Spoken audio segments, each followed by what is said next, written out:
স্থানীয় লোকজন সবার সাথে কথা বলেই আমরা এই একটা পদ্ধতি একমাত্র সঠিক পাচ্ছি যে এটাকে এখন আমরা যেহেতু 40 ফিট পর্যন্ত আমরা গিয়েছি, এখন পর্যন্ত ভিকটিমকে উদ্ধার করা সম্ভব হয়নি। সুতরাং আমাদের যেটা মনে হচ্ছে যে এটা আরও গভীরে যেতে হবে, যার কারণে মাটি যাতে চারপাশ থেকে ভেঙে না পড়ে, মাটির যে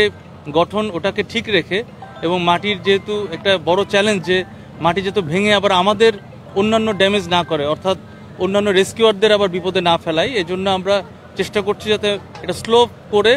এই এক্সকাভেটরগুলো এসে যাতে কাজ করতে পারে এবং আরও গর্তটা খনন করতে পারে। তবে আমরা এখন আরও চেষ্টা করব যে আরও নিচের দিকে যাওয়ার জন্য। এখানে আরও কিছু চ্যালেঞ্জ রয়েছে, পানি উঠে যেতে পারে, তারপরে